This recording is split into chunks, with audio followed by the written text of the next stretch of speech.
சிவனே போற்றி. எந்நாட்டவர்க்கும் இறைவா போற்றி. ஏகம்பத்துரையந்தாய் போற்றி. பாகம் பெண்ணொரு ஆனாய் போற்றி. காவாய் கனகத்திரளே போற்றி. கைரை மலையானே போற்றி போற்றி.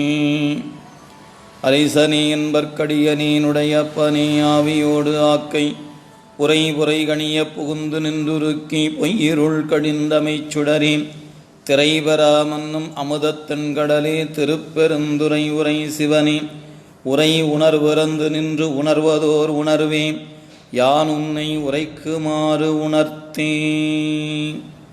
சைவத்தின் மேல் சமயம் வேறு இல்லை, அதில் சிவமாம் தெய்வத்தின் மேல் தெய்வம் இல்லெனும் நான்மறை செம்பொருள் வாய்மை வைத்த சீதிருத்தேவாரமும் திருவாசகமும் உய்வைத்தரச் செய்த நால்வர் பொற்றாள் எம் உயிர்த்துணையே.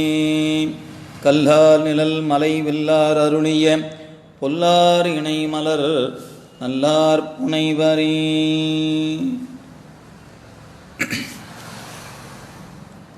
எல்லாம் அல்ல மாதொரு பாகம் நோக்கி மண்ணு சிற்றம்பலத்தே ஆதியும் முடிவுமில்லா அற்புத கூத்தாடுகின்ற சிவகாம சுந்தரி அம்மையுடனாகிய ஞானப்பெருங்கூத்தருடைய திருவடி தாமரைகளை மனமொழி மெய்களாலே வணங்கி நந்தம் பெருமக்களாகிய நாயன்மாருடைய திருவடி தாமரைகளையும் அடிநாயேனை சென்னரில் ஆற்றுப்படுத்திய அருகுருநாதருடைய திருவடிகளையும் ஆசிரிய பெருமக்களுடைய திருவடிகளையும் இந்த இனிய நேரத்தில் மனமொழி மெய்களாலே வணங்கி மகிழ்ந்து இணையத்தின் வாயிலாக திரு களிற்றுப்படியாராகிய ஞான நூலினை சிந்திப்பதற்காக இணைந்திருக்கின்ற அடியார் பெருமக்களுடைய திருவடிகளுக்கு பணிவான வணக்கங்களை உரித்தாக்கி கொண்டு இன்றைய சிந்தனையை சிந்திக்க முற்படுகின்றோம். நாம் கடந்த வகுப்பில் 78வது பாடலை சிந்தித்து நிறைவு செய்திருக்கிறோம். இன்றைய சிந்தனையில் 79வது பாடலிருந்து சிந்திக்க முற்படுகின்றோம். நம்முடைய கற்பகம் பல்கலைக்கழகத்தினுடைய வெளியீட்டில் 249வது பக்கம் இந்த பாடல் தொடங்குகிறது. 79வது பாடல் சிவத்தின் நிர்விகார நிலை.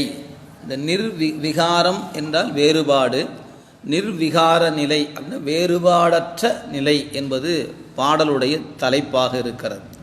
பாடலை காணலாம். பொன்னிறம் கட்டியினும் பொன்னிறம் கட்டியினும் பூணினும் நின்றாற்போல் பொன்னிறம் கட்டியினும் பூணினும் நின்றாற்போல் அந்நிறம் அண்ணலும் அம்பிகையும் செந்நிறத்தள் என் நிறத்தலாயிருப்பள் எங்கள் சிவபதியும் அந்நிறத்தலாயிருப்பன் ஆங்கு. இந்த பாடல் என்ன சொல்லுகிறது அப்படின்னு சொல்றார். சிவத்திற்கும் சக்திக்கும் இருக்கக்கூடிய ஒற்றுமை சொல்லுகிறார். சக்திக்கும் சத்தனுக்கும் உள்ள ஒருமை ஒரு கருத்து. இரண்டாவது சக்திக்கு ஏற்ப சிவமும் நிற்றல் என்பது இரண்டாவது கருத்து. இந்த ரெண்டையும் வைத்துக்கொண்டு அந்த பாடல் சொல்லப்பெறுகிறது.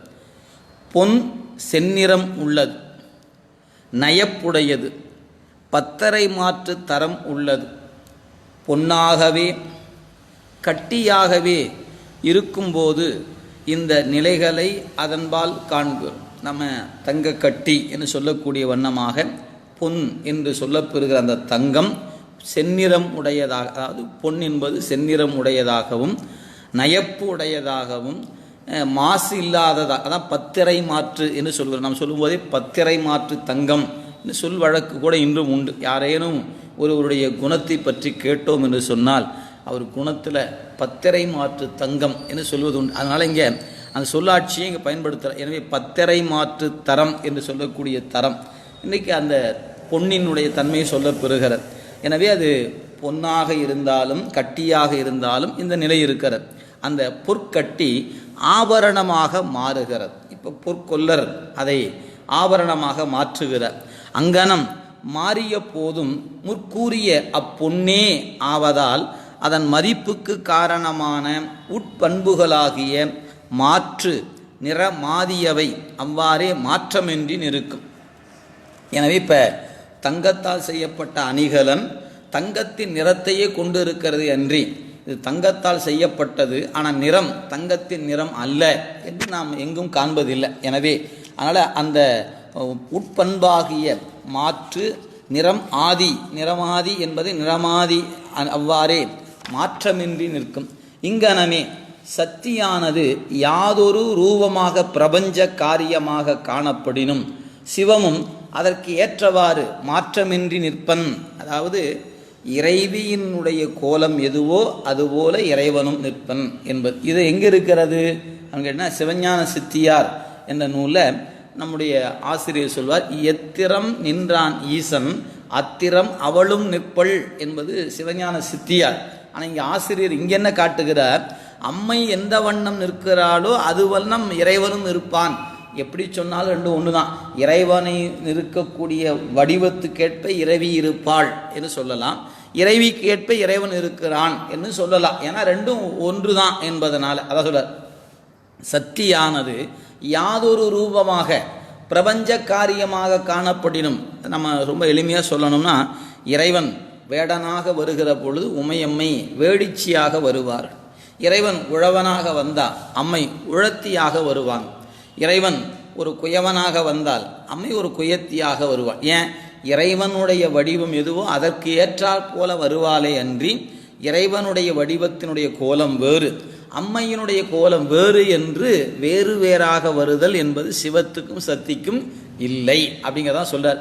எனவே சிவமும் அதற்கேற்றவாறு மாற்றமின்றியே நிற்பன். அதாவது சுகரூபமான சிவமும் ஞானஸ்வரூபமான சக்தியும் அந்தந்த இடங்கள் தோறும் அந்தந்த முறைமையாகவே நிற்பர் என்பதாம். ஒருவனே இராவணன் ஆதி பாவகம் என்னும் சித்தியார் பாடல் உரை ஈண்டைக்கு நோக்கற்குரியது. அத்திரம் நிற்பன் எந்தை என்பதும் அது அந்த பாட்டினுடைய ஒரு தொடர் காட்டுகிற. எத்திரம் நின்றான் ஈசன் அத்திரம் அவளும் நிற்பள் என்பது அந்த பாட்டினுடைய வரி.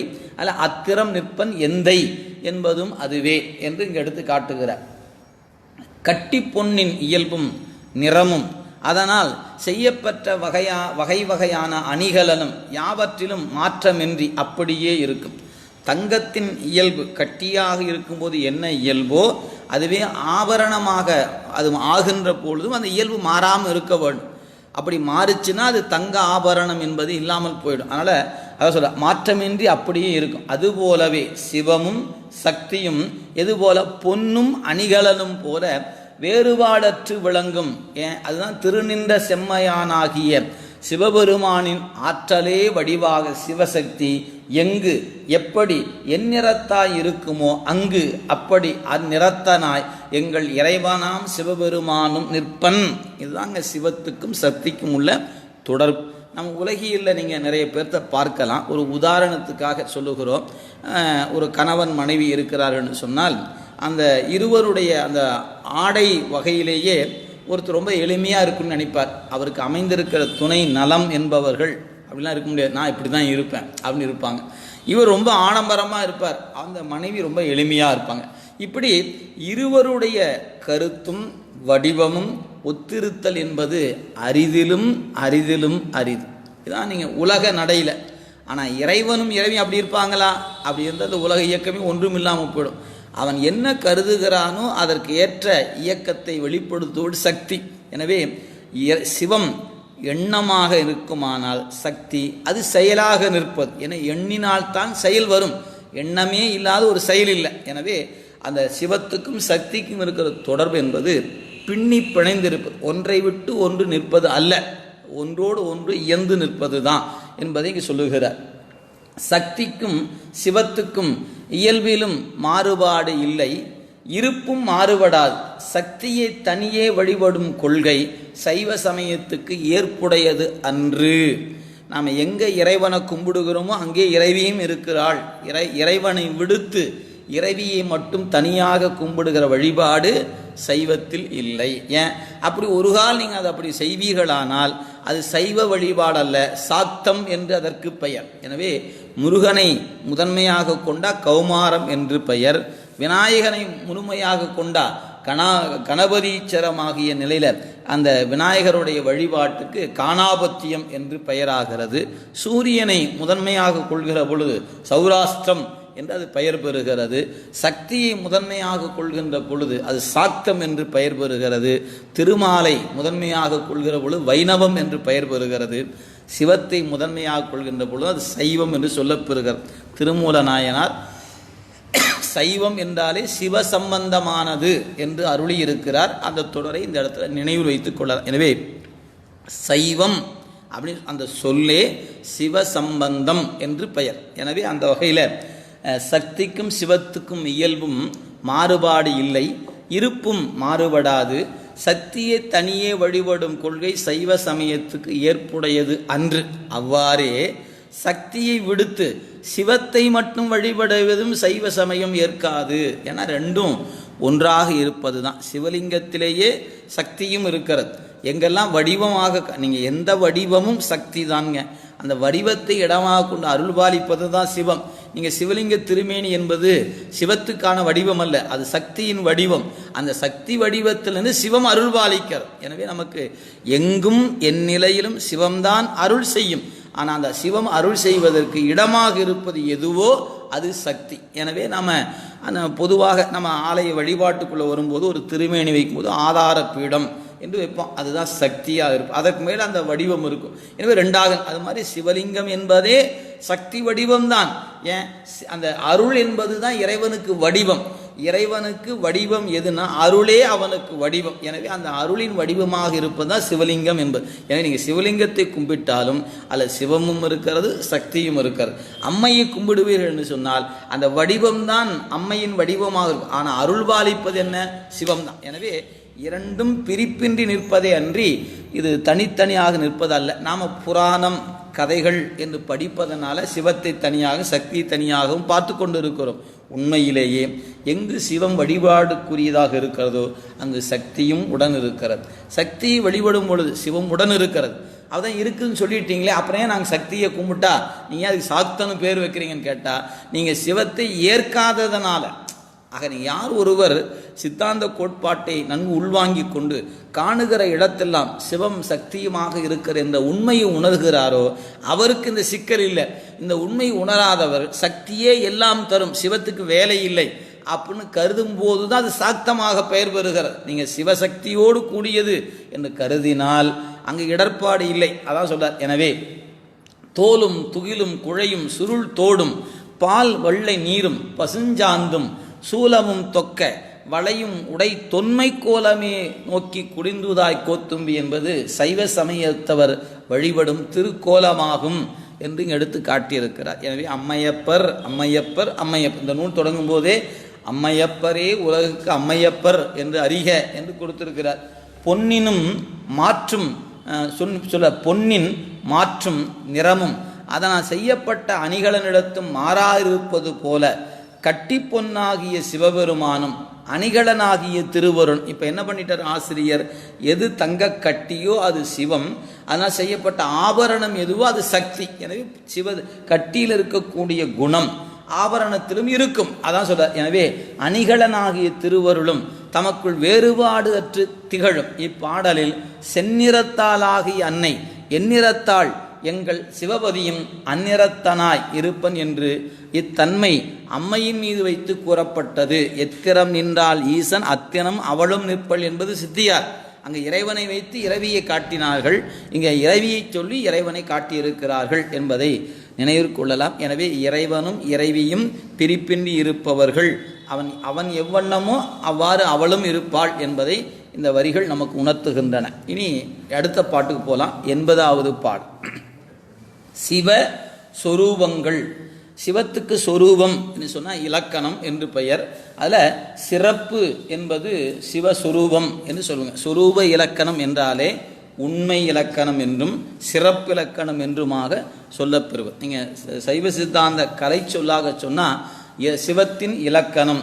சிவத்துக்கு இலக்கணம் சொல்லும் பொழுது சொரூப இலக்கணம் தடத்தை இலக்கணம் ரெண்டு சொல்லுவோம். சொரூப இலக்கணம் என்பதற்கு என்ன பொருள் கேட்டால் உண்மை என்றும் சிறப்பு என்றும் அதற்கு பெயர். எனவே சிறப்பு இலக்கணம் என்றும் உண்மை இலக்கணம் என்றும் சொல்லப்பெறுவது. அது அப்படின்னா என்ன அப்படின்னு கேட்டிங்கன்னா எஞ்ஞான்றும் நிலைத்திருப்பது, அது மாற்றமில்லாத ஒரே தன்மையாக நிற்பது. எஞ்ஞான்றும் நிலைத்திருப்பது தான் சிவத்தினுடைய சொரூப இலக்கணம். தடத்த இலக்கணத்துக்கு வரும்போது தான் ஒவ்வொரு உயிருக்கும் ஏற்ப அந்தந்த உயிரின் பக்குவத்துக்கு ஏற்ப அவன் வடிவம் கொள்கிறான், அது தடத்தமாகிறது. எனவே சிவம் ஞானமே வடிவமாக, சிவம் கிரியையே வடிவமாக, சிவம் ஞானமும் கிரியையும் ஒத்திருக்கக்கூடிய வடிவமாக, இப்படி இறங்கி வர வர பல்வேறு வகையான வடிவங்களை நமக்காக அது எடுத்துக்கொள்கிறது. ஆனால் அதன் உண்மை இயல்பு என்னன்னு கேட்டால் ஒரே தன்மை, மாறாதிருக்கக்கூடிய தன்மை, எல்லையற்றதாக இருப்பது. அந்த தன்மையைத்தான் சொரூப இலக்கணம் என்று சொல்லும். நீங்கள் எதெல்லாம் அவனுக்கு சொல்லுகிறோமோ அதெல்லாம் இல்லை இல்லை இல்லைன்னு சொன்னீங்கன்னா அது சொரூப இலக்கணம், வேற ஒன்றும் இல்லை. அவன் மண்ணுக்குள் கலந்திருப்பதனால மண்ணாக இருக்கிறான், அவன் நீருக்குள் கலந்திருப்பதனால நீராக இருக்கிறான், நெருப்பில் கலந்திருப்பதனால நெருப்பாக, இப்படி மண்ணாகவும் நீராகவும் நெருப்பாகவும் காற்றாகவும் ஆகாயமாகவும் நீயாகவும் நானாகவும் இருக்கிறான்னு சொன்னோம்னா நம்ம கலந்திருப்பது. எனவே கலந்தது காரணமாக அது தடத்த நிலை என்று பெயர். சரி, அப்போ உண்மை இயல்பு என்ன? மண் அல்ல, நீர் அல்ல, நெருப்பு அல்ல, நீ அல்ல, நான் அல்ல. இதெல்லாம் நாம் சிவமா இல்லை. ஆக இதெல்லாம் கலந்து நிற்கும் பொழுது அவன் தடத்தத்தில் இறங்கி வருகிறான். இதெல்லாம் அவன் இல்லை என்றாகும் பொழுது அவன் இதையெல்லாம் கடந்து நிற்க, எனவே கடந்து நிற்கக்கூடிய தன்மையைத்தான் இங்கே உண்மை இலக்கணம் என்று சொல்வது. என்ன பாட்டில் பாருங்க, பார்ப்போம். தாரத்தோடு ஒன்றா அவர், தாரத்தோடு ஒன்றாவர், தாரத்தோர் கூறாவர், தாரத்தோடு எங்கும் தலை நிற்பர், தாரத்தின் நாதாந்தத்தே இருப்பர், நாள் தானத்தே இருப்பர், பேதாந்தத்தே இருப்பர் வேறு. இந்த பாட்டு என்ன சொல்லுகிறது? ரெண்டு கருத்துக்களை சொல்லுகிறது. ஒன்று, சிருஷ்டியாதி நிலைமைகள். சிருஷ்டி என்ற படைத்தல் முதலான தொழில்கள். அது படைத்தல்னு என்ன அர்த்தம்? படைத்தல், காத்தல், அழித்தல், மறைத்தல், அருளல் என்கிற ஐந்தொழிலை குறிப்பதனால சிருஷ்டியாதி நிலைமைகள் என்று சொல்லப்பெறுகின்றன. ரெண்டாவது, இயற்கை நிலை. இதுதான் சொரூப இலக்கணம், அவனுடைய உண்மை இயல்பு இயற்கை என்று சொல்லப்பெறுவது. இதுக்கு விளக்க சொல்லுகிறார். சிவபெருமான் தன் உண்மை நிலையில் சிவம் என நிற்கிறான். அவனுக்கு உண்மை நிலையில் சிவம் என்று பெயர். உயிர்களின் வழி நிற்கும் நிலைமையில் சக்தி என நிற்கிறான். அப்போ தன் நிலையில் அவன் சொரூப நிலையில் சிவமாக நின்று நமக்கு அருள்வாளிக்க இறங்கி வருகிற பொழுது அது சக்தி என்று பெயர் பெறுகிறான். இதுவே சிவசக்தியின் இயல்பு. அது மட்டுமல்ல, தாரம் என்ற சொல்லுக்கு மனைவி அல்லது நாயகி என்று பெயர். அதனால் எவ்வாறெல்லாம் நாயகி இயல்பு அமைந்துள்ளது என்பதை இந்த வெண்பா விளக்கம் சொல்லுகிறது. படைப்பு காலத்தே ஆன்மாக்கள் சூக்கும உடம்புடனே அன்பு, அறிவு, ஆற்றல், சீவிக்கைக்காக சிவன் நம்முடைய சக்தியை தோன்ற வைத்து தாமும் இச்சா ஞான கிரியா சுரூபம் ஆவர். சைவ சித்தாந்தத்தினுடைய அந்த தொடக்க நிலை. இறைவன் நம்மிடத்தில் இருக்கக்கூடிய ஆற்றல், நமக்கு என்னென்ன ஆற்றல் இருக்கிறது? இயல்பாகவே நம்மகிட்ட இருப்பது இறைவனுக்கு இருப்பது போலவே நமக்கும் இருக்கிறது. என்ன அப்படின்னா, இச்சாசக்தி, கிரியாசக்தி, ஞானசக்தி என்ற மூன்றும் இறைவனுக்கும் உண்டு, நமக்கும் உண்டு. ஆக ரெண்டு பேருக்கும் உண்டுன்னு சொன்னால் இறைவனும் நானும் ஒன்று தானே அப்படின்னு ஒரு கேள்வி எழும். ஆம், அந்த கேள்வி எழும்போது என்ன விடை அப்படின்னு கேட்டால், ரெண்டு பேருக்கும் ரெண்டும் உண்டு தான். ஆனால் இறைவனுடைய இச்சாசக்தி, கிரியாசக்தி, ஞானசக்தி என்பது எந்த பொருளாலும் எந்த காலத்தும் எவ்வகையாலும் மறைக்கவே இயலாது. ஆனால் நம்முடைய இச்சை, கிரியை, ஞானம் என்கிற இந்த மூன்று ஆற்றலையும் ஒரு பொருள் மறைக்கும். அது எப்படியா? அது ரெண்டுக்கும் இறைவனுக்கும் மூன்றும் இருக்கிறது, எனக்கும் இருக்கிறது. அப்படி இருக்கும்போது அவனை மறைப்பதில்லை, என்னை மட்டும் மறைக்கிறது சொன்னால் இது நீங்கள் சொல்வது லாஜிக்காக இல்லையே அவனு ஒரு கேள்வி எழும். அதுக்கு என்ன பதில் சொல்வது அப்படின்னு கேட்டால் ரொம்ப எளிமையாக பதில் சொல்ல. ரொம்ப கடினமான கேள்வி போல் தெரியும், உண்மையிலே ரொம்ப எளிமையான கேள்வி தான். என்ன விடை அப்படின்னு பார்த்தீங்கன்னா, இப்போ நம்முடைய கண் இருக்கிறது, இந்த கண்ணுக்கு ஒரு ஒளி, நம்ம ஆங்கிலம் சொன்னால் பவர், லைட் அப்படின்னு ஒன்று இருக்குது நம்ம கண்ணுக்கு. சூரியன் என்று சொல்லக்கூடிய அந்த சூரியனுக்கும் ஒரு ஒளி, ஒரு பவர் இருக்கிறது. இப்போ உலகத்தில் இருக்கக்கூடிய இருள் என்று சொல்லக்கூடியது நம் கண்ணைத்தான் மறைக்கிறதை ஒழிய, இந்த கண்ணில் இருக்கக்கூடிய ஒளியை புறத்தே இருக்கக்கூடிய இருள் மறைக்கிறது. கோடான கோடி உயிர்களுடைய கண்ணே அது மறைக்கிறது. நீ சிந்தித்து பார்க்கணும். இந்தியாவில் 130 கோடி மக்கள் இருக்கிறோன்னு சொன்னால் ஒரே நேரத்தில் 130 கோடி மக்களுடைய கண்ணையும் அந்த இருள் மறைக்கிறது. ஆனால் ஒரே ஒரு சூரியன் இருக்கிறது. இந்த ஒரு சூரியனை போய் இந்த இருள் மறைக்குமான்னு கேட்டால் எந்த காலத்தும் மறைக்காது. ஏன்? சூரியனுடைய அந்த ஆற்றலுக்கு முன் இருள் என்பது இல்லவே இல்லை என்றாக நின்றுடும். அதுதான் அங்கே அதுக்குள்ளே ரெண்டுமே லைட்டு தானே, ரெண்டுமே பவர் தானே. ஆக இந்த கண் ஒளியை ஒரு பொருள் மறைக்கிறது. சூரிய ஒளியை எந்த பொருளும் எந்த வகையாலும் மறைப்பதில்லை. அப்போ கண் ஒளி போன்றது நம் அறிவு, சூரிய ஒளி போன்றது இறைவனுடைய அறிவு. எனவே அவனுடைய இச்சை ஞானம் கிரியை என்பது மறைக்கப்படாதது, நம்முடையது ஒருவாறு மறைக்கப்பட்டிருக்க. எப்படி மறைஞ்சது, ஏன் மறைந்தது, இந்த கேள்வியெல்லாம் இல்லை. நீங்கள் அப்போ உடனே அடுத்த கேள்வி என்ன கேட்போம்? சரியா நீங்கள் சொல்கிறீங்க, என்னமோ சொல்கிறீங்க, சூரியனுங்கிறீங்க, கண்ணுங்கிறீங்க, சரி நம்பிக்குவோம் அப்படின்னு நினச்சா அடுத்த கேள்வி என்ன கேட்போம்? இது இப்படியே இருந்துச்சா இல்லை ஏதாவது இடையில இந்த மாதிரி நடந்துச்சான்னு கேட்டால், கண் என்ற ஒரு இந்திரியம் எப்போது இருந்ததோ அப்பொழுதே அதுக்கு ஒளியும் இருந்தது, அந்த ஒளியை மறைக்கக்கூடிய இருளும் இருக்கிறது. அது எப்படி இடையில வரதெல்லாம் இல்லை, கண்ணோடு கூடியது தான். அதே போல தான் உயிரினுடைய அறிவை ஆணவம் என்கிற இருள் மறைக்கும். அவ்வளோதாங்க இங்கே இருக்கக்கூடிய இடை. இதுக்கு ரொம்ப எடுத்துக்காக சொல்லணும்னா, மண்ணிலிருந்து வெட்டி எடுக்கப்படுகிற தங்கத்தில் களிம்பு ஏறுவதில்லை, ஆனால் செம்பு பொருளில் களிம்பு ஏறுகிறது. ரெண்டும் மண்ணிலிருந்து தானே வருகிறது. ஒரு பொருளை களிம்பு ஏறலை, ஒரு பொருளை களிம்பு ஏறுகிறதே அப்படின்னா ஆம். அப்படி ஏறாததுனால அதுக்கு பேர் தங்கம். ஏறுச்சுன்னா அதுவும் என்ன பெயர் பெற்றுவிடும்? செம்பு என்ற பெயர் பெற்றுவிடும். அதனால் அது போலவே அறிவு பொருளாகிய இறைவனை அறியாமை என்கிற இருள் ஒரு காலத்தும் மறைக்காது. அப்போ நாமும் அறிவானவதானே அப்படின்னு கேட்டால், நம்முடைய அறிவு இறைவனை போன்ற நிறைவான அறிவு அல்ல, நம் அறிவு குறை அறிவு என்று பெயர். இந்த அறிவை அந்த இருள் மறைக்கும் என்பது கருத்துங்க. அதாங்க சொல்றார். அப்போ அந்த மறைப்புக்கு ஏற்ப திருவருள் கீழே இறங்கி வந்து நின்று நமக்கு உரிய அந்த மருந்துகளை கொடுத்து இந்த படலத்தை கிழித்து நம்முடைய அறிவை ஒளிவுடையதாக மாற்ற வேண்டிய தேவை இறைவனுக்கு இருக்கிறது. அந்த உயிர் ஒவ்வொரு உயிருக்கு ஏற்பது இருக்கும். ஒரே ஒரு உயிருக்கு செய்வது போலவே மற்றொரு உயிருக்கும் செய்ய மாட்டான். ஒவ்வொரு உயிருக்கும் தனித்தனியான கவனத்தை செலுத்துபவன் இறைவன் அப்படின்னு நினைவு கொள்ளணும். அதான் சொல்ல. எனவே படைப்பு காலத்தை ஆன்மாக்கள் சூக்கமுடனே அன்பு, அறிவு, ஆற்றல் இவைதான் வெளிப்படலை. சீவிக்கைக்காக இவை வெளிப்படுவதற்காக சிவன் தம்முடைய சக்தியை தோற்ற வைத்து, அந்த சக்தி தன்னிலிருந்து வெளிப்படுமாறு செய்து தோன்ற வைத்து தாமும் இச்சா ஞான கிரிய சுரூபம் ஆவர். அப்போ தான் நமக்கு தத்துவ அடிப்படையில் நாதம், விந்து, சதாசிவம், மகேஸ்வரம், சுத்தவித்தை என்கிற 5 தத்துவங்கள் தோன்றுவதே சிவம் சக்தியும் கூடி நின்று தான் நமக்கு வருகிறது. இல்லைன்னா சிவம் தன்னுடைய நிலையில் நின்றுச்சுன்னா பரஸ்வரூபம் அப்படிங்கிற நிலை பரசிவமாக அப்படியே நின்றுவிடும்.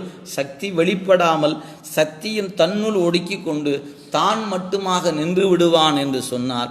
உலகம் எல்லாவற்றையும் ஒடுக்கி தான் மட்டுமாக நிற்கக்கூடிய நிலை என்றாகிடும். ஆனால் தன்னிலிருந்து சக்தியை வெளிப்படுத்தி இந்த மாயாகாரமாக இருக்கக்கூடிய கருவிகளை எல்லாம் தோற்றுவிப்பதற்காக அவன் செய்கிறான் அப்படின்னு பார்க்கிறோம். எனவே ஒன்றதாய் இச்சா ஞான கிரியை என்று 3 ஆகி நின்றிடும் என்பது சித்தியார். தாரத்தோடு ஒன்றாவர் என்பது இச்சையுள். எனவே நம்ம பார்க்கும் பொழுது இந்த பாட்டில் நம்ம பார்க்கிறோம், தாரத்தோடு ஒன்றாவர், அதாவது சக்தியோடு ஒன்றாக நிற்கிறான் பொருள். இதுவே நீங்கள் சித்தியாரில் ஒன்றதாய் இச்சா ஞான கிரியை என்று ஒரு 3 நின்றிடும். அப்போ சிவத்தினுடைய சக்திக்கு பராசக்தி என்று பெயர். அந்த பராசக்தி கீழே இறங்கும் போது திரோதான சக்தி என்று பெயர். அந்த திரோதான சக்தி கீழே இறங்கி வரும்போது இச்சாசக்தி, கிரியாசக்தி, ஞானசக்தி, ஆக ஒரே சக்தி பல பெயர் பெறுகிறது. அது எப்படிங்க ஒரே சக்தி பல பெயர் பெறும்? ஆம், ஒரு நெருப்பு என்கிற பொருள் அல்லது இன்றைய நிலை சொன்னால் ஒரு மின்சாரம் என்று சொல்லக்கூடிய ஒன்று எந்த சர்க்கியூட்டுக்குள்ள நுழைகிறதோ அதற்கேற்ப மாறுபடுகிறது. ஒரு பெட்டி தைக்கக்கூடிய அயன் பாக்ஸுகளை போச்சுன்னா வெப்பத்தை ஏற்படுத்துகிறது. அதுவே ஒரு குளிரூட்டியாக இருக்கக்கூடிய அந்த அதுக்குள்ளே போச்சுன்னா அந்த வெப்பம் மின்சாரம் என்ன அது குளிர்ச்சியை தருகிறது. அதுவே ஒரு காற்றாடிக்குள்ளே நுழைந்துனா சுழலச் செய்கிறது. ஆக இப்படி ஒரே மின்சாரம் தான் இப்படி வெவ்வேறு பெயரை பெறுகிறதே, வெவ்வேறு ஆற்றல் பெறுகிறதே. அதே போல தாங்க செயலுக்கு ஏற்ப பெயர் மாறுபடும். நீங்கள் ஒருவருக்கு ஒரு செயலை நீங்கள் தோற்றுவிப்பீர்களால் நீங்கள் படைப்பாளி ஆகிறீர்கள். அதுவே நீங்கள் அதை காப்பீர்கள் என்று சொன்னால் அதற்குரிய பெயர் பெறுகிறோம். நீங்கள் எப்போது அதை அழிக்கிறீர்களோ அதற்குரிய பெயர் பெறும். எனவே பெயர் என்பது தொழிலின் அடிப்படையில் படைப்பதனால் பிரமன், காப்பதனால் திருமால், அழிப்பதனால் உருத்திரன், அருளுவதால் அது சதாசிவம். இப்படி தொழிலுக்கேற்ப பெயர் இருப்பதை நாம் நினைவு கொள்ள வேண்டும். அது மாதிரி தான் இங்கே சொல்ல. எனவே சித்தியார் என்ன சொல்லுகிறது? ஒன்றதாய் எது பராசக்தி என்கிற ஒன்றதாய் பிற இறங்கி வரும்போது அதுக்கு திரோதான சக்தி என்ற பெயர் பற்றி இச்சை ஞானம் என்று சொல்லுவோம். இச்சா கிரிய ஞான கிரியை என்று மூன்றாகி நின்றிடும் என்பது சிவஞான சித்தியார். தாரத்தோடு ஒன்றாவர் என்பது இந்த செய்யுள். இனி சொல்றார், சீவர்களுக்கு தூலதேக வகுப்பு உண்டாதற் பொருட்டு தாமும் சக்தியுமாக அத்தனாரீஸ்வர வடிவு ஆவர். நாம் இது முதல் பாட்டிலேயே படிச்சுட்டோம்ங்க. நாம் இப்போ ஒரு 80வது பாட்டை படிச்சுட்ருக்குறோம். ஏறத்தாழ 79வது பாட்டுக்கு முன்னையே இறைவனும் இறைவியும் எப்படி இருக்கிறார்களோ அதுபோல தான் இந்த உலகம் இருக்கிறது. இறைவனும் இறைவியும் எப்படி இருக்காங்க? ஆணும் பெண்ணுமாய் இருப்பது போல தான் உயிர்களிடத்திலும் ஆண் பெண் என்கிற வேறுபாடு இருக்கிறது. நீங்கள் ஒரு பனை மரம் எடுத்துட்டால் காய்க்காத பனை ஆண் பனை என்று பெயர், காய்க்கும் போது அது பெண் பனை என்று பெயர். நீங்கள் சிற்ப வகையில் கல்லை கூட இது ஆண்கல் பெண்கள் என்று சொல்லுகிற வழக்கம் இன்னும் சிற்பிகளிடத்தில் இருப்பதை நீங்கள் காண முடியும். எனவே உயிர் என்று வரும்போது அந்த உடம்பாக தூலமாக காணப்படுகின்ற உடம்பு இந்த சிவம் சக்தியாக இரு கூறாக நிற்பது எல்லா உயிரிடத்திலும் நீங்கள் காணலாம் என்று குறித்திருக்க. எனவே இறைவன் அத்தனாரீஸ்வர வடிவாவர், தாரத்தோடு கூறாவர் என்பது இந்நிலை. எனவே முதல்ல இவ்வாறு ஆன்மாக்கள் மலவரிவாகம் அடைதற் பொருட்டு கண்மங்களை துய்க்கவும் ஆர்ச்சிக்கவும், ஆர்ச்சித்தன அனுபவித்தல், ஆர்ச்சிக்கவும் பிரம்மா விஷ்ணு உருத்திரர் மகேஸ்வரர் சதாசிவர் என்னும் சக்தி ரூபங்களுடன் அந்தரமூர்த்தி எனப்படும் பிரணவ சுரூபமும் ஆகி ஆன்மாக்களிடம் மாயா தத்துவங்களுடன் கூடி நடத்துவர். அந்தந்த மூர்த்தி இடத்துல நின்று அந்த மூர்த்திகள் தொழில் செய்யுமாறு இறைவன் செய்வான். அப்படி செய்யும் பொழுது அந்த பெருமானுக்கு பெயர் அந்தரமூர்த்தி என்று பெயர். பிரணவஸ்வரூபமாகி ஆன்மாக்களிடத்து மாயா தத்துவங்கள் கூடி நடத்துவர். தாரத்தோடு எங்கும் தலை நிற்பர் என்பது இதனை உணர்த்தும். ஆன்மா நீங்கள் திருவாசகர் சொன்னால் பிரமன் படைப்பவன், படைப்பவனையே படைத்தவர். திருமால் காப்பவர், காப்பவரையே காப்பவர்.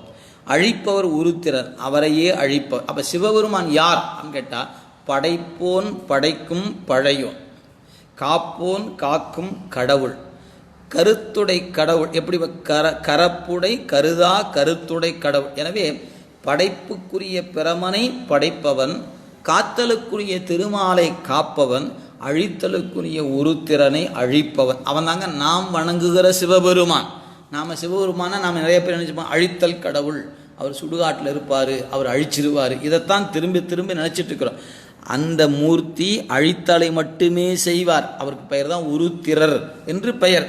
ஆனால் சிவபெருமான் என்பவர் 5 தொழிலுக்குரியவர். படைத்தல், காத்தல், அழித்தல், மறைத்தல், அருளல் என்கிற 5 தொழிலுக்குரிய தலைவன். எதை மறந்துவிடக்கூடாது. அதான் சொல்ல. எனவே இவ்வாறு தாரத்தில் சொல்றார் நாதாந்த அடுத்த பொருள் சொல்றார்.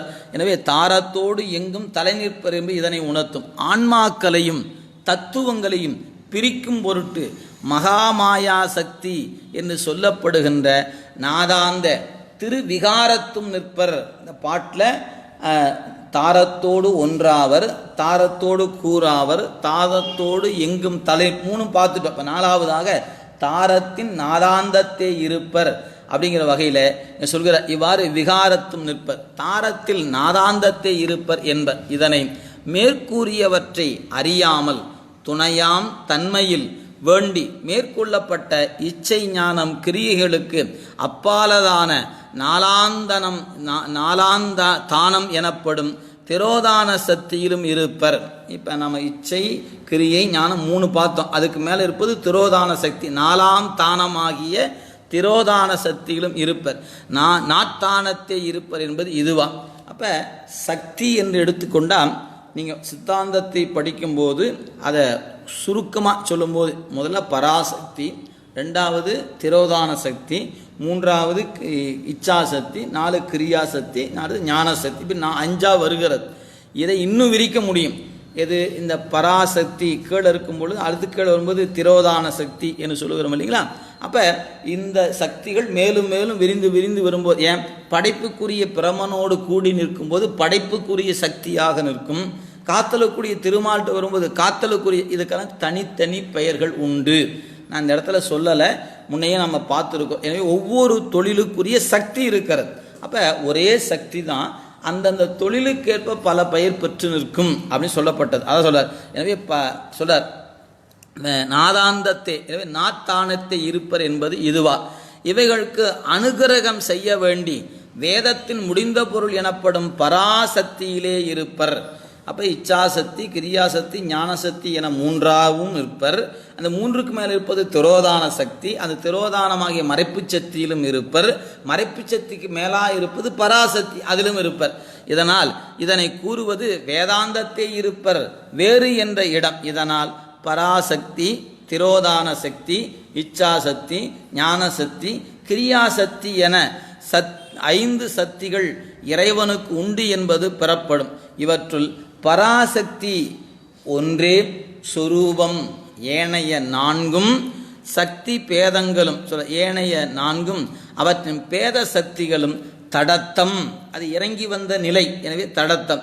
இவற்றுள் இச்சை என்பது உயிர்களுக்கு மலத்தை நீக்கி சிவானுபம் தரும் பொருட்டு முதல்வனிடம் உண்டாகும் கருணையாம். இறைவன் நம் மீது கொண்ட கருணை. ஏன் இந்த உயிர்கள் அறியாமை வயப்பட்டு தன்னை அறியாது கிடக்கிறது என்று கருதி அந்த அறியாமை நீங்க வேண்டும் என்று கருதினான் அல்லவா, அந்த கருதிய கருணை தான் இச்சை என்று பெயர். எந்த ஒரு செயலை நாம் செய்வதாக இருந்தாலும் முதல்ல நம் மனத்தில் விருப்பம் என்ற ஒன்று எழ வேண்டும். நீங்கள் விருப்பம் இல்லாது ஒரு செயல் என்பது நமக்கு வாராது. இப்போ நம்ம உள்ளத்தில் விருப்பம் முதல்ல எழணும். அந்த விருப்பம் எழுந்தவுடனே செய்துடுவோமா? யாரெல்லாம் அறிவில் முதிர்ச்சி பெற்றிருக்கிறார்களோ அவங்க அந்த நினைப்பு வந்த மாத்திரத்தில் அதை செய்வதற்கு உடனே ஒருப்படுவர். கொஞ்சம் அதில் முயற்சியிலும் அந்த விருப்பத்திலும் குறைவு இருக்கவங்க பிறகு பார்க்கலாம் அப்படின்னு அதை தள்ளி தள்ளி கொண்டுக்கிட்டே போவாங்க. இது அவங்கவுங்க துறை சார்ந்து மாறுபடும். ஒரு சிலருக்கு திரைப்படத்தை பார்க்க வேண்டும் அன்னைக்கே பார்த்துடும், அவருக்கு அதில் தான் நாட்டம் அதிகமாக இருக்கும். இன்னொருவருக்கு கோயில் இன்னைக்கு தான் திறந்திருக்கிறார், உடனே இன்றைக்கே போக வேண்டும் அப்படின்னு அவருக்கு கோயில் போவதில் நாட்டம் இருக்கும்.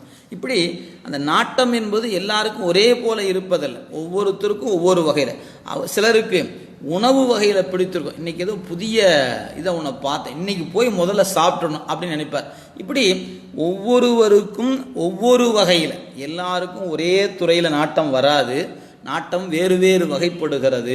அந்த ஒரு துறைக்குள்ள நுழைந்தால், இப்போ ஒன்று வேண்டாம் ஆலயத்துக்கு செல்லணும் அப்படின்னா எல்லோருக்கும் ஒரே போல நினைப்பு வாரம். ஒருத்தர் திருப்பள்ளி எழுச்சிக்கே போகலான்னு நினைப்பார், ஒருத்தர் காலசந்திக்கு போகலான்னு நினைப்பார், இன்னொருத்தர் உச்சி காலத்துக்கு போகலான்னு நினைப்பார், இன்னொருத்தர் சாயரட்சிக்கு போகலாயா நினைப்பார், இன்னொருத்தர் அத்தை சாமத்துக்கு போகலாம், இன்னொருத்தர் போனால் போது இருங்க சாமி எங்கேங்க போயிடப்போ, நாளைக்கு போனால் கிடக்குது, அமாவாசைக்கு போனால் கிடக்குது, பௌர்ணமிக்கு போனால் கிடக்குது அப்படின்னு அதை தள்ளி போடுபவரும் இருக்கத்தான் செய்கிறாங்க. எல்லாரும் ஒருத்தர் தானே, நம்மளை போல தான் அவங்களுக்கு உடம்பு இருக்கிறது. ஆனால் இந்த உள்ளத்திலே இருக்கிற இச்சை என்பது எல்லோருக்கும் ஒரே போல இல்லை. அந்த இச்சை வருவதிலும் மாற்றம் இருக்கிறது, அதை செயல்படுத்துகிற விதத்திலும் மாற்றம் உண்டு. எனவே அப்படி அதனால தான் நம்முடைய நூல்களில் அதை 4 வகையாக படுத்திட்டாங்க. தீவிரதரம், தீவிரம், மந்தம், மந்ததரம் என்று 4 வகைப்படுத்தி இருக்கிறேன். அதனால் முதல்ல விருப்பம் எழ வேண்டும். விருப்பம் வந்த பிறகுதாங்க செயலை நோக்கி அது செல்லும். இன்றைக்கி இந்த விருப்பம் வந்தாச்சு, இப்போ எப்படியாவது இன்றைக்கி கோயிலுக்கு போகணும், வீட்டு சூழல், பணிக்கு போகிற சூழல் எல்லாத்தையும் கணக்கு போட்டு பார்த்து எப்படியாவது அந்த பணியின் இடத்திலாவது அது வீட்டில் யாவது. இன்றைக்கி ஆலயத்துக்கு போவதற்கான நேரத்தை எப்படியாவது நாம் என்ன பண்ணி ஒதுக்கி கொள்ள வேண்டும் என்ற உங்கள் விருப்பம் இருந்தால் தாங்க அந்த அறிவு போகும். ஒன்று நம்ம பணிக்கு செல்வதற்கு ஒரு 10 நிமிடம் முன்னாடி புறட்டோன்னா ஆலயத்துக்கு போய் இறைவனை வணங்கிட்டு வேலைக்கு போயிடலாம். அல்லது வேலை முடித்து கொண்டு வரும்போது உள்ளே போய் இறைவனை பார்த்துட்டு வீட்டுக்கு 10 நிமிடம் தாமதம் வந்து, இப்படி ஏதாவது ஒரு திட்டம் உங்களுக்கு வரும். நினைப்பு என்பது வாராத பட்சத்தில் செயல்பாடு என்பது வாராது. எனவே நினைப்பு முதல் இடம்பெறுவது, அடுத்தது சொல் இடம்பெறுவது, மூன்றாவது அங்கே செயல் என்பது. எனவே முதல்ல மனம் நினைப்புக்குரியது, வாக்கு சொல்லுக்குரியது, காயம் செயல்பாட்டுக்குரியது. அப்போ இந்த சொல்றார். எனவே அதே போல தான் இறைவன் நம்ம எல்லாம் உய்விக்க வேண்டும் என்று நினைக்கிறான், அது இச்சாசக்தி. உடனே அது செயல்பாட்டுக்கு வரும்போது அது சிவசக்தியானது கிரியாக இறங்கி வருகிறது. அதான் சொல்றார். எனவே பராசக்தி ஒன்றே சொரூபம், எனவே ஏனைய 4 அவற்றின் பேத சக்திகளாகிய தடத்தம். இவற்று இச்சை என்பது ஒரே ஒரு தன்மையை, உயிர்கள் உய்ய வேண்டும், உயிர்கள் இன்பம் பெற வேண்டும் என்பதை தவிர இறைவனுக்கு வேறு வேறு விருப்பம் இல்லை. எனக்கு எடுத்துக்கிட்டால் 1000 விருப்பம் இருக்கிறது. நேரத்துக்கேற்ப மாற்றிக்கிட்டே போவேன். அது எங்கள் நேற்று நீங்கள் தாங்க இது பிடிச்சி, அது நேற்று சொன்ன இன்னைக்கு இல்லை, இன்னைக்கு மாற்றிடுவேன். சரி, இன்னைக்கு ஒன்று சொல்லியிருக்கவே நாளைக்கு ஏதாவது கொண்டு, ஐயோ அது நேற்றே போச்சுங்க, இன்னைக்கு இப்போ வேற. என்னுடைய நினைப்பு மாறிக்கொண்டே இருப்பு, என் விருப்பம் மாறிக்கொண்டே இருக்கிறது. ஆனால் இறைவனுடைய விருப்பம் மாறுவதே. இங்கே தாங்க நமக்கு அவனுக்குள்ள வேறுபாடு. நம்முடைய அவரவர் ஆயுட்காலத்தில் அப்படி திருப்பி பார்த்தோம்னா நம்ம 1000 ஆசைகளுக்குள்ளே கடந்து வந்து எத்தனையெல்லாம் செய்திருப்போம், எத்தனையெல்லாம் காணல் நீராக போய்விட்டு, எத்தனையெல்லாம் மறந்தே போச்சுங்க. அதெல்லாம் அப்போல்லாம் ஆசைப்பட்டேன், என்னமோ ஆசைப்பட்டேன், அதெல்லாம் எங்கீங்க நடந்துச்சு, இன்னைக்கு என்னமோ தெரியல, இப்படி வந்து உட்கார்ந்துட்டு இருக்கிறேன் என்று எத்தனை பேருடைய உள்ளத்தில் இருக்கிறது என்பதை பார்க்கும். எனவே நம் விருப்பம் என்பது மாறிக்கொண்டே இருப்பது. ஆனால் இறைவனுடைய விருப்பம் மாறுவதே இல்லை. ஒரே விருப்பம் தான் அவனுக்கு. என்ன விருப்பம்? நம்மையெல்லாம் உய்விக்க வேண்டும், நாமெல்லாம் பேரானந்தத்தை அனுபவிக்க வேண்டும். நாம் இந்த சிற்றின்பத்தில் மூழ்கி இந்த நொடிக்கு நொடி மாறுகிற போகங்களை அழுந்தி விடாமல் நிலைத்த இன்பத்தை அனுபவிக்க வேண்டும் என்று வற்றாத கருணை காரணமாக நம் மீது பார்த்து கொண்டே இருக்கிறான். நாம் 1000 தப்புகளை செய்யும் போது கூட, குற்றங்களை செய்வதும் கூட ஏதாவது தண்டனை கொடுத்து திருத்துவதில் தான் முற்படுகிறானே ஒழிய சலிப்படைவதே இல்லை. இவன் இத்தனை சொன்னமே, இவன் கேட்டானா, இவன் கேட்கறதே இல்லை, இனிமேல் இவனெல்லாம் ஒன்றுமே தூக்கி போடுவனா அப்படி போட்டுவாரா? இல்லவே இல்லை. நீ இப்படி பண்ணிய உனக்கு இதுக்கு தக்கவாறு ஒரு துன்பத்தை கொடுத்தா அந்த துன்பம் தாங்க மட்டும் ஓடி வர போற. எதை செய்தால் நம்ம நோக்கி ஓடி வருவான். எனவே அதில் வல்லவன் நம்முடைய பெருமை. எனவே நாம் இறைவனை நோக்கி நாடி வருவ அத்துணை பேருமே கருணை நினைந்து ஓடி வந்தவர்களா அப்படின்னு கேட்டால் மிகச்சிலர், விரல் விட்டு எண்ணக்கூடியவர்கள் தான். ஆக அந்த கடவுள் எனக்கு எத்தனை நல்லது செய்து கொடுத்துருக்கிறார் அப்படின்னு நினச்சி வந்தவங்களாக இருப்பாங்க.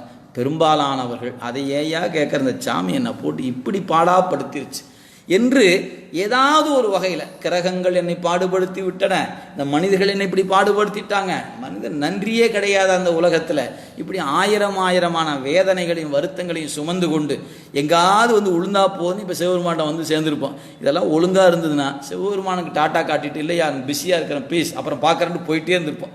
எங்கேயாவது ஒரு அடி அடித்தார், இந்த உலக பார்வைக்குள்ளே நம்மால் இருக்க முடியாமல் ஒரு அடைக்கலமாக இறைவன் திருவடி நோக்கி நாடி வந்திருக்கிறோம்.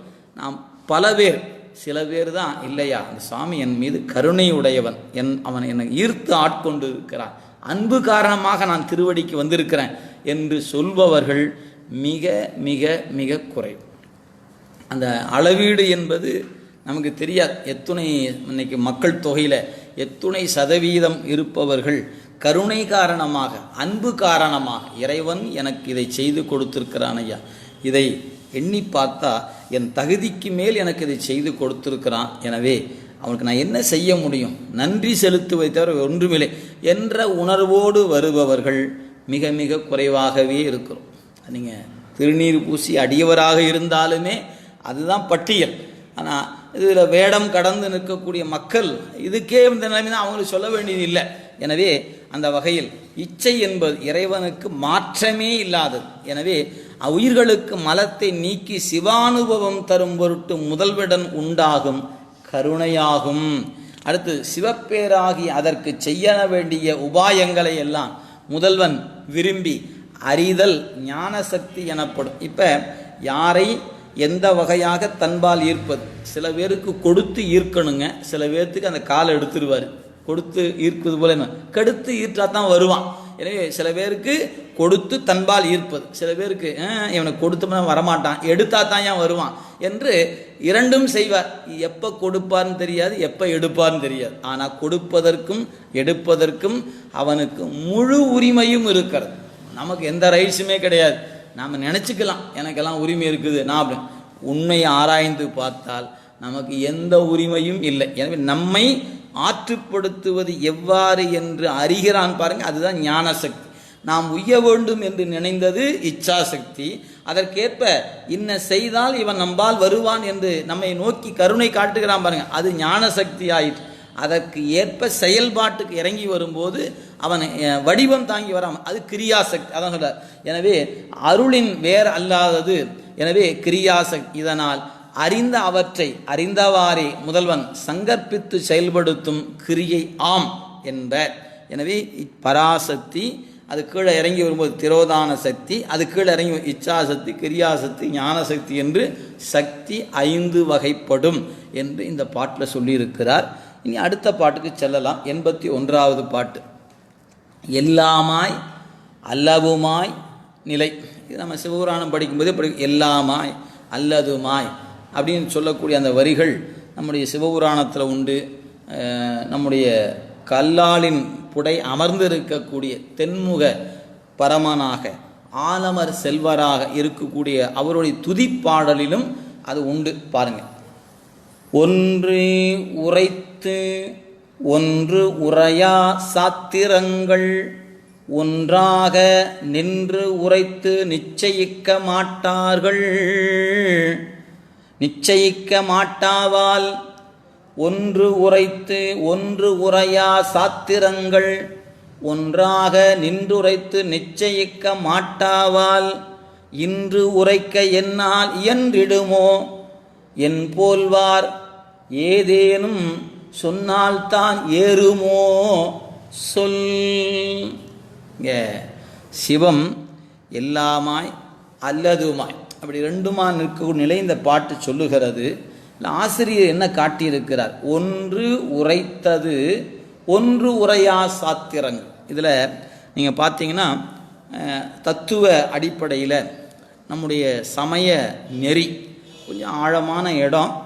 அவரவர் நிலைக்கு ஏற்ப நம்ம கருத்து கொள்ளணும்.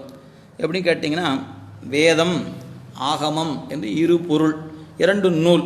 இந்த 2 நூலும் இறைவன் நூலே. சைவ சித்தாந்தத்தை படிக்கிற அனைவரும் ஏற்றுக்கொண்டது வேதமும் ஆகமும் இறைவன் நூலே, சந்தேகமே இல்லை. சரி, இப்படி 2 நூலை கொடுத்த இறைவன் அந்த 2ஐயும் கொடுத்திருக்கிறான் என்று அந்த கருத்தை முன்வைக்கும் பொழுது ஒவ்வொருத்தரும் மாறுபடுகிறார்கள். இறைவன் வேதம்தான் இறைவன் நூல், ஆகமம் இறைவன் நூல் அல்ல. ஆகமத்தை ஏற்கொண்டு வேதத்தை ஏற்காதவர்கள் இருக்கிறார். இப்படி சமய பிணக்குகள், சமய பிரிவுகள் எதனால் ஏற்பட்டது? ஒரு கருத்தை எல்லோரும் ஏற்றுக்கொள்ளாமல் அவரவர் நிலைக்கு ஏற்ப அதை வளைத்தார்கள். அவரவர் நிலைக்கு ஏற்ப அதை வெவ்வேறு வகையாக பிரித்து கொண்டார்கள். அப்போ சிவம் எத்தகையது அப்படின்னு கேட்டால், சிவம் எல்லாமாய் இருப்பது. ஆனால் அவரவர்கள் என்ன பிடித்து கொண்டார்கள்? இறைவன் இப்படித்தான் இருப்பான், இறைவன் இப்படித்தான் இருப்பான் என்று அவரவர்கள் வரையறை செய்து கொண்டார்கள். அவரவர்கள் வரையறை செய்வதற்குள்ளும் சிவம் இருக்கிறது, அந்த வரையறை கடந்தும் சிவம் இருக்கிறது. இதை மட்டும் மறந்துவிடக்கூடாது. நான் ரொம்ப இந்த பொருள் விளக்கத்துக்கு போகிறதுக்கு முன்னாடி 3 மிகப்பெரிய அருளாளர்கள், அவங்க சாதாரணமானவர்கள் அல்ல. அதில் முதன்மைக்குரியவராக இருப்பவர் சங்கரர் என்கிற ஆதி சங்கரர் என்று சொல்ல பெறுவர். அவர் நூல்களை எல்லாம் படித்தார், இறைவனை சிந்தித்தார். அவருடைய அறிவுக்குள்ள ஒரு உண்மை புலப்படுகிறது. என்ன உண்மை?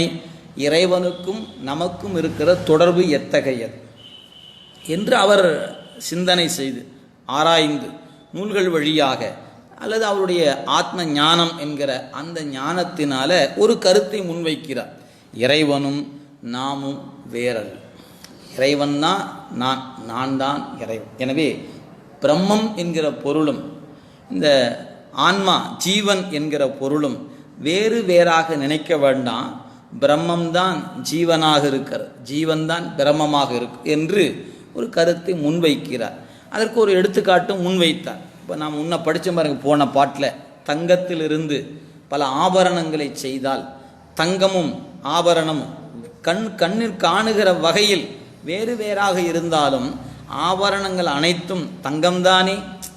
அது மாதிரித்தான் பிரம்மப்பொருள் தங்க கட்டி போல் ஒன்றாயிருப்பது. அந்த பிரம்மத்திலிருந்து வந்த இந்த உலகமும் நாமும் வேறு வேறாக நிற்கிறோம். எனவே நீயும் பிரம்மம், அதுவும் பிரம்மம், புரிந்துவிட்டால் எல்லாமே பிரம்மம் என்று ஒரு கருத்தை முன்வைத்தார். பலருக்கும் அது ஏற்புடையதாக இருந்தது. எனவே அவரை பின்பற்றுகிறவர்கள் இன்று கோடிக்கணக்கான மக்கள் இருக்கிறார்கள். இந்த கருத்தை அவர் முன்வைத்தார். பிறகு 200 ஆண்டுகள் கழித்து ஒருவர் வருகிறார். அவர் பெயர் மத்துவர் என்று பெயர். அவர் எனக்கு ஆதிசங்கர் சொல்லுகிற கோட்பாட்டில் உடன்பாடு இல்லை, பிரம்மமாகிய பரமாத்மாவும் ஜீவனாகிய ஜீவாத்மாவும் இரண்டும் ஒன்று அல்ல, இரண்டும் வேறு வேறு தான். இது அது ஆகாது, அது இது ஆகாது. நீங்கள் ஏன் அப்படி சொல்கிறீங்களே அப்படின்னு கேட்டாங்க. அவர் சொன்னார், பிரம்மப்பொருள் ஒளி வடிவமானது, ஜீவாத்மா இருள் வடிவமானது. எனவே ஒளியும் இருளும் ஒன்றாகவே ஆகாது. ஒளி இருந்தால் இருள் இல்லை, இருள் இருந்தால் ஒளி இல்லை. எனவே இரண்டும் வேறு வேறு அப்படின்னார். இந்த சங்கரர் கோட்பாட்டில் கிடந்த மக்களுக்கு இது ஒரு வேறு மாதிரி தெரிகிறதே.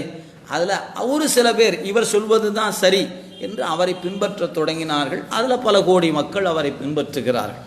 இந்த இருவருக்கு பிறகு மூன்றாவதாக ஒருவர் வருகிறார். அவர் பெயர் தான் ராமானுசர் என்று பெயர். அவர் சொன்னார், இந்த பரமாத்மாவுக்கும் ஜீவாத்மாவுக்கும் இருக்கிற தொடர்பு என்ன? அவருடைய அந்த சாதனையினால், ஆத்ம ஞான ஆராய்ச்சியில் சாதனையில் அவர் ஒரு முடிவுக்கு வந்தார்.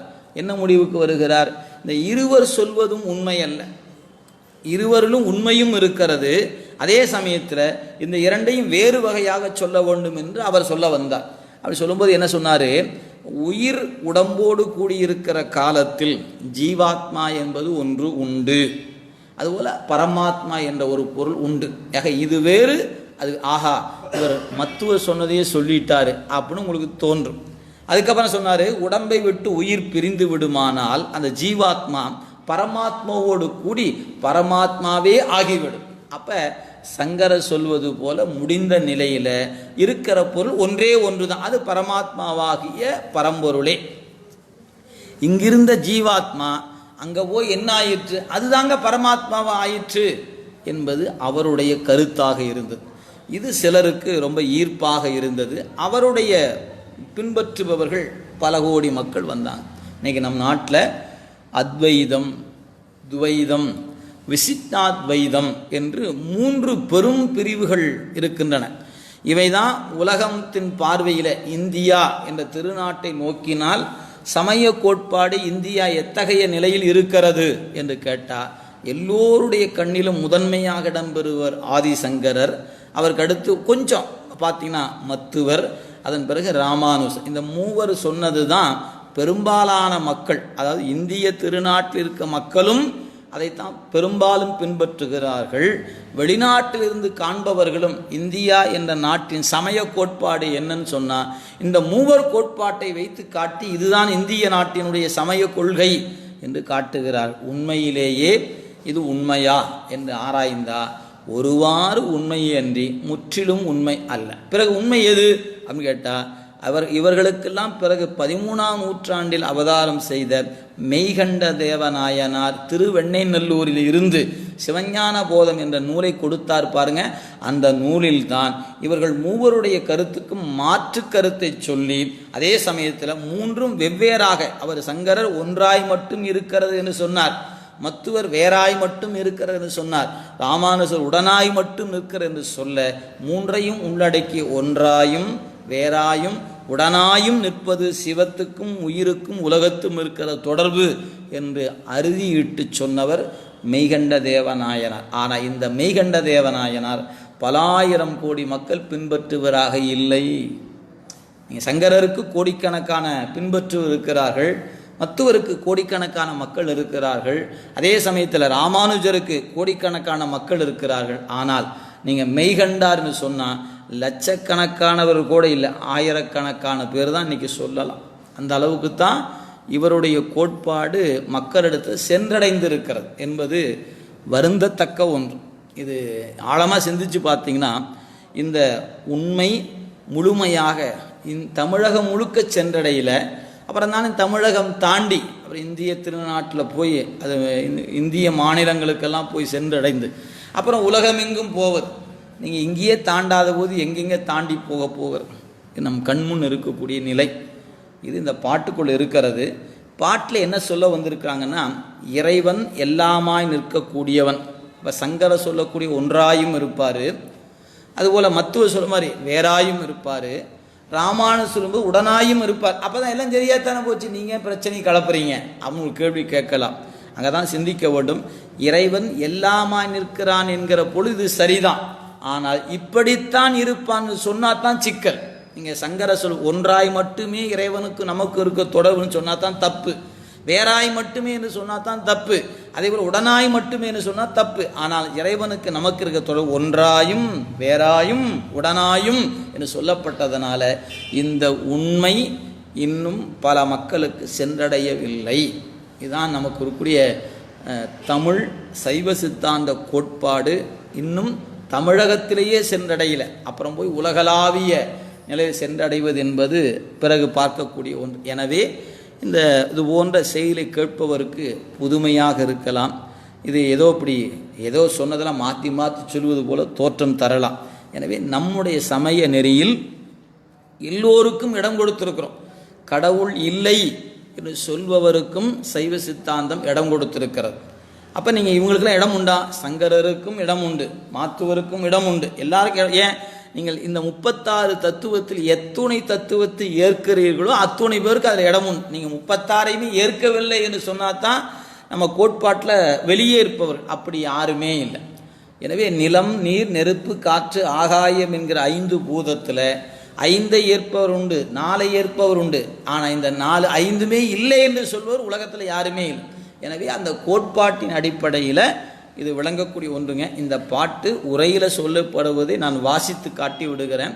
ஆனால் நீங்கள் கவனமாக இந்த பாட்டின் பொருளை உட்கொள்ள வேண்டும். ஏன்னு கேட்டால் அதான் பாட்டே சொல்லுதே, எல்லாமா இருந்தால் எதையோ ஒன்று நீ சங்கரை பின்பற்று யாரோத்து பின்பற்றினா சரி அப்படின்னு பாட்டு சொல்லுவதாக நீங்கள் எடுத்துக்கொள்ளக்கூடாது. கருத்து அப்படி தான் இழுக்கலாம். ஆனால் என்ன கருத்து ஆழமான்னு கேட்டால், இது படிநிலைகளை காண்டி நீங்கள் சித்தாந்த சென்னறிக்கு வர வேண்டிய இடம் ஒன்று இருக்கிறது. நீங்கள் எந்த இடத்தில் நின்றாலும் நீங்கள் வணங்குவது சிவத்தை அப்படின்னு சொல்லி இதற்கு நாம் சொல்லலாமே அன்றி, ஆனால் அதுவே முடிந்த நிலை அல்ல என்பதை கருத்து கொள்ள வேண்டுங்க. இனி பாட்டுக்கு வருவோம். பாட்டை பாருங்கள். பாட்டின் பொருள்: உலக மக்கள் உலகில் வாழ் மக்கள் பலர் ஆவர். அவர்தம் உள்ளங்களும் பல, கொள்கைகளும் பல. இஃது அவரவர் விருப்புக்கு ஏற்ப அமைவது. நீங்கள் இதெல்லாம் ஏன் இப்படி இருக்குது அப்படின்னா சொல்ல முடியாது. அதனால் நம்ம ஒரு உணவு பொருளையே எவ்வளோ டேஸ்ட் டிஃப்ரெண்ட் இருக்குது இல்லைங்களா, அதான் சொல்ல டேஸ்ட் டிஃபர் என்பர். எனவே இதனால் மதங்கள் பலவாயின ஆயினும் அவற்றின் குறிக்கோள் ஒன்றே. எனவே இதனால் தெய்வம் பலவாக இருக்க முடியாது என்பர். உண்ணும் பண்டங்களின் பல்வேறு சுவைகளும் நாக்கு மண்டலம் வரையில் தான் வேறாக இனிப்பு, புளிப்பு, துவர்ப்பு, கார்ப்பு இதெல்லாம் நாக்கில் இருக்க வரைக்கும் தான். நாக்கை விட்டு தொண்டை குழிகளை இறங்கிட்டா அத்தனையும் உணவுப் பொருள் தானே ஒழிய புளிப்பு, இனிப்பெல்லாம் இல்லை. எனவே நாக்கு வரைக்கும் பல்வேறு சுவையும் உள்ளே இறங்கின பிறகு ஒன்றாய் அதுபோல என்று சொல்கிறார். வேறாக காணப்படும். ஆனால் இறைப்பை அடைந்ததும் ஒரே சுவையாக மாறி ஒரே வித ரத்தமாகிறது. இவ்வாறு இருப்பனவே கொள்கை பன்மைகளும் மத பன்மைகளும். ஆதலால் அவ்வவ சமய சாத்திரங்களும் கூறும் கொள்கைகள் ஒரே மாதிரியாக அமைவதில்லை. ஆனாலும் அவைகள் கட்டற்றதும் சுற்றற்றதுமான முழு முதல்வனுடைய உண்மைகளில் ஒவ்வொன்றை எடுத்துரைப்பனவே ஆம். நீங்கள் இந்த வரி தான் ரொம்ப முக்கியம். இந்த சமயங்கள் எல்லாம் இறைவனை பற்றி பேசுகின்றன. இறைவனுடைய பல கூறில் ஒவ்வொரு சமயம் ஒரு கூரை எடுத்துக்கொண்டது. ஆனால் அவர் என்ன செய்து கொண்டார்கள்? ஒரு கூரை எடுத்துக்கொண்டவர்கள் அதுவே இறைவன் என்று சொல்லுகிறார். அங்கதான் சிக்கல். இதை நீங்கள் ரொம்ப எளிமையாக புரிந்து கொள்வதற்கு திருமூலருடைய பாட்டு ஒன்று உண்டு. முன்னையே இது எங்கேயாவது ஒரு இடத்துல உங்களுக்கு சுட்டி காட்டியிருப்பேன். இருப்பினும் இந்த இடத்துக்கேற்ப சுட்டி காட்டுவதாக வைத்து கொள்ளுங்க. மீண்டும் கூறியிருந்தாலும் அன்பை நினைவூட்டுவதற்காக சொல்லப்படுகிறது. யானையை காணுகிற பார்வையற்ற ஒரு ஐவர் போய் யானையை பார்க்க சொல்லுகிறார் ஆசிரியர். ஒவ்வொரு மாணாக்கனாக வந்து பார்க்குறாங்க. ஐவருமே கண் பார்வை இல்லாதவர்கள். ஒவ்வொருத்தராக வந்து பார்த்தாங்க. ஒருத்தர் யானையினுடைய துதிக்கையை தடவி தடவி பார்த்தார். யானை எப்படி இருக்குது என்று மனதுக்குள்ளே குறித்து கொண்டார். இன்னொரு 5 பேரும் ஒவ்வொருத்தராக வந்தாங்க. இப்போ ஆசிரியர் ஒவ்வொருத்தராக கூப்பிட்டு, நீ யானை பார்த்தாயா? ஆம் ஆசிரியர் சொல், ஆம் குருதேவா பார்த்துட்டேன். எப்படி இருந்தது யானை? அந்த துதிக்கை பிடித்தவர் சொன்னார், உலக்கை போன்று இருந்தது. காலை பிடித்தவர் சொன்னார், தூண் போன்று இருந்தது அப்படின்னார். முதுகை தடவிய சொன்னார், அது அப்படியே சுவர் போன்று இருந்தது அப்படின்னார். வாளை பிடித்தவர் சொன்னார், அது ஒன்றுமில்லை குருநாதா, வெறும் முடியாக இருந்தது.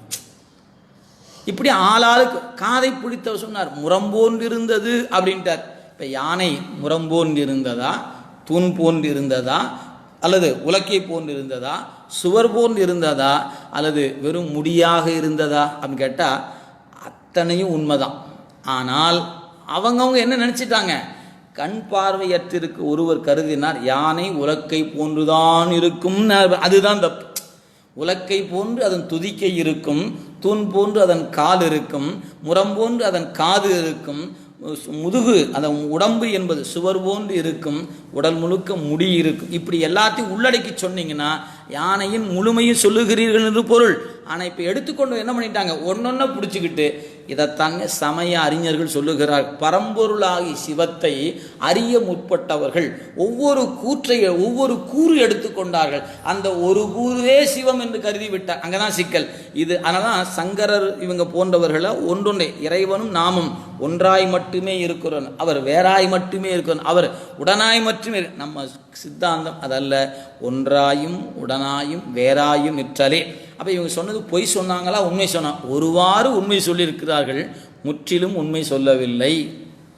இந்த உதாரணம் உங்கள் மனசுக்குள்ளே புரிஞ்சாத்தானுங்க நான் படிக்கிற உவமை அதுக்குரிய எடுத்துக்காட்டு உங்களுக்கு விளங்கும். இல்லைன்னா எல்லாம் ஒரே மாதிரி தான் சொல்லிட்டாங்க, நீங்கள் தவறு கருத வேண்டாம் என்று அப்படி கடந்து போயிருக்கு, பார்த்துக்கொள்ள. எனவே அதான் சொல்றார், மத பன்மைகளும் பல ஆதலால் அவ்வவ சமய சாத்திரங்கள் கூறும் கொள்கைகள் ஒரே மாதிரி அமைவதில்லை. ஆனாலும் அவைகள் கட்டற்றதும் சுற்றற்றதுமான முழுமுதனுடைய உண்மைகளில் ஒவ்வொன்றை எடுத்துரைப்பனவே ஆம். ஆதலால் ஏதும் ஏற்கத்தக்கதே. எனவே சங்கரர் சொல்வது ஒரு படிநிலைக்கு ஒத்து வரும், ராமானுஜர் இன்னொரு படிநிலைக்கு ஒத்து வரும். இப்படி ஒவ்வொரு படிகளில் வருவதே அன்றி அவர்கள் சொல்லுகிற அந்த ஒன்றை மட்டுமே பிடித்துக்கொண்டு அதுவே முடிந்தது என்று கருதுனா தான் பிழை. அது சொல்றார். எனவே அதனால் சித்தாந்தம், எனவே எல்லா கொள்கையிலும் ஒன்றுபடுத்தி ஒருமை காட்டுவதே சித்தாந்தம் எனப்படும். நாம் என்ன சொல்றோம்? கடவுள் இல்லை என்பவரு கூட சைவ சித்தாந்தத்தில் இடம் இருக்கிறது. சைவம் என்று வந்துட்டீங்கன்னா அவங்களாம் இடம் இல்லை. சைவ சித்தாந்தம் என்று வந்து விட்டால் எல்லோருக்கும் இடம் இருக்கிறது. ஆனால் சைவம் என்று வந்துட்டால் திருநீர் பூசி இருக்கணும், உத்திராக்கம் போட்டுக்கணும், சிவபெருமான கும்பணும், அவன் தான் ஏன் சைவன் அப்படின்னு நாம் நின்றுடுவோம். அதே சைவ சித்தாந்தம் என்று வரும் பொழுது கடவுள் மறுப்பாளருக்கு கூட இடம் கொடுக்கக்கூடிய இடமாக இருப்பது என்பதை நினைவு கொள்ள வேண்டும். அதுக்காக கடவுள் மறுப்பாளர்கள் ஒரு படிநிலையில் இருக்கிறார்கள். ஏன், நான் நேற்று இந்த வழிபாட்டுக்கு வருவதற்கு முன் நானும் கடவுள் மறுப்பாளனாக தான் இருந்தேன், சாமி இல்லைன்னு தான் சொல்லிக்கிட்டு இருந்தேன். ஆனால் இன்று என்னால் உணர முடிகிறது, இன்று நான் வந்திருக்கேன். அப்போ யாரெல்லாம் இறைவன் நோக்கி பயணித்திருக்கிறார்கள் அவர்கள் இது போன்று தான். ஒருவர் இங்கிருந்து வந்திருப்பார், ஒருவர் அங்கிருந்து ஒரு, இப்படி பல்வேறு சமய வழிபாட்டுக்குள்ளே உள்ள புகுந்து தான் இந்த பிறப்பில் சிவபெருமானை நோக்கி வருகிறமே ஒழிய நான் பிறந்தது முதற்கொண்டு சிவபெருமானை தவிர யாரையும் நான் கும்பிடவே இல்லை என்று சொல்பவர்கள் மிக மிக மிக மிக மிக குறைவு. ஏன், அதுக்கெல்லாம் ரொம்ப புண்ணியம் செஞ்சு வச்சிருக்கு. அது பிறவிதோறும் புண்ணியத்தை செய்து வைத்திருந்தால் திருஞான சம்பந்தரை போல பிறந்த பொழுதே அறிந்த பொழுதே சிவபெருமானை தவிர நான் வேறு சாமியை அறிந்ததில்லை என்று சொல்வதற்கு. நாம் அப்படி இல்லை. ஒரு காலத்து விநாயகரை கும்பிட்டோம், ஆஞ்சநேயரை கும்பிட்டோம், பெருமாளை கும்பிட்டோம், முருகனை கும்பிட்டோம். நான் கும்பிடாத சாமியே இல்லையா? அத்தனை சாமி கும்பிட்டு வந்தாச்சு, எல்லா விரதம் இருந்தாச்சு, எல்லா பொங்கலும் வச்சாச்சு, ஊர்வன நடப்பன பரப்பனை எல்லாம் சாப்பிட்டு பார்த்தாச்சு, எல்லாம் முடிச்சு இன்றைக்கி வந்து சேர்ந்துருக்குறோம். இப்படிலாம் வந்த பிறகு இப்போ சிவத்தை நோக்கி வந்துருக்கும். அப்போ நம்முடைய பயணம் இதனையெல்லாம் கடந்து வந்திருக்கிறது. எல்லோருக்கும் அது வாய்ப்பதில்லையே, அன்றைக்கி செஞ்சு அப்போ தான் தெரியும். அப்போ நாம் ஒரு காலத்து சங்கரர் கோட்பாட்டை பின்பற்றினோம், ஒரு காலம் ராமானுஜரை பின்பற்றினோம், ஒரு காலத்துக்கு மத்துவர் கோட்பாடு, இன்னைக்கு சித்தாந்தம் வந்து. இப்போ இங்கே நின்று பார்த்தீங்கன்னா தான் இந்த யானையை எப்படி மேலே நின்று பறந்து நோக்கு நின்று பார்த்தா ஆம் அது தூணும் இருக்கிறது, உலக்கை இருக்கிறது, முரம் இருக்கிறது என்று சொன்னால் எப்படி இருக்கும்? அது போன்று சித்தாந்த கருத்து. எனவே இங்கே யாரையும் வெறுப்பதில்லை, ஆனால் இதுவே முடிவானது என்று கருதுவது மட்டும்தான் பிழை. நீங்கள் ஒரு மாணாக்கன் 12ஆம் வகுப்பில் தேர்ச்சி பெறுகிறான் என்று சொன்னால் 11 வகுப்பு படித்துத்தான் 12ஆம் வகுப்பில் தேர்ச்சி பெறுகிறான். எனவே 12ஆம் வகுப்பு படிக்கிற மாணாக்கனுக்கு 1ஆம் வகுப்பு மாணவன் அவன் ஏதோ ஒன்னாப்பு தானே படிக்கிறான் என்று அவன் ஏளனம் செய்யக்கூடிய, அவன் நாளை 12ஆம் வகுப்பு வரப்போகிறான். இதுதாங்க பார்வை. சித்தாந்தம் எப்படி நீ கடவுள் இல்லை என்று சொல்லி கொண்டு இருக்கிறாய். நாளை நீ திருமாலை கும்பிடுவனாக வரலாம், அல்லது ஒரு ஏனைய சமய சார்பில் ஒரு ஏதாவது ஒரு சமயத்தை சார்ந்து நிற்கக்கூடிய வருவாய். என்றாவது ஒரு நாள் சிவபெருமானை நோக்கி நீ வருவாய். ஏன் நீ இப்போதான் எல்கேஜியில் இருக்கிற, என்னைக்காவது ஒரு நாள் நீ என்னை போல 12ஆம் வகுப்பு வருவாய் என்று கருதுவது தான் உண்மையான கல்வியினுடைய அடித்தளமாக இருப்பது என்பதை நினைவில் கொள்ளுதல் வேண்டும். அதுதான் இந்த இடத்துல காட்டுகிறார். எனவே நம்ம சைவ சித்தாந்தம் எதை சொல்லுகிறது அப்படின்னு கேட்டால் இங்கே சொன்னார் பாருங்க, அதுதான். எனவே கட்டற்றதும் சுட்டற்றதுமான முழு முதல்வனுடைய உண்மைகளில் ஒவ்வொன்றை எடுத்துரைப்பனவே ஆம் ஆதலால் ஏதும் ஏற்கத்தக்கதே, எல்லா கொள்கையும் ஒன்றுபடுத்தி ஒருமை காட்டுவதே சித்தாந்தம் எனப்படும் என்கிற கருத்தை ஆசிரியர் முன்வைத்திருக்கிறார் என்பதை சொல்லி இன்றைய சிந்தனை இந்த அளவில் நிறைவு செய்கிறோம்.